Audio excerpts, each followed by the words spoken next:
চিতা।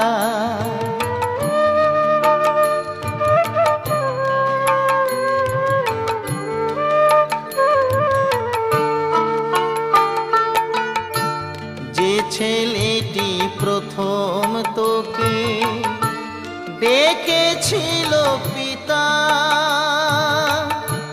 শ্মশান ঘাটে সেই ছেলেই তু জ্বলবে রে তোর চিতা। পুড়বে রে তোর সাধের দেহ কর্ম রবে পরে,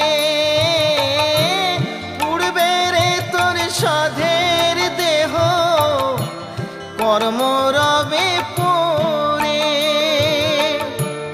যাবি যেদিন শ্মশান ঘাটি বাঁশের দোলায়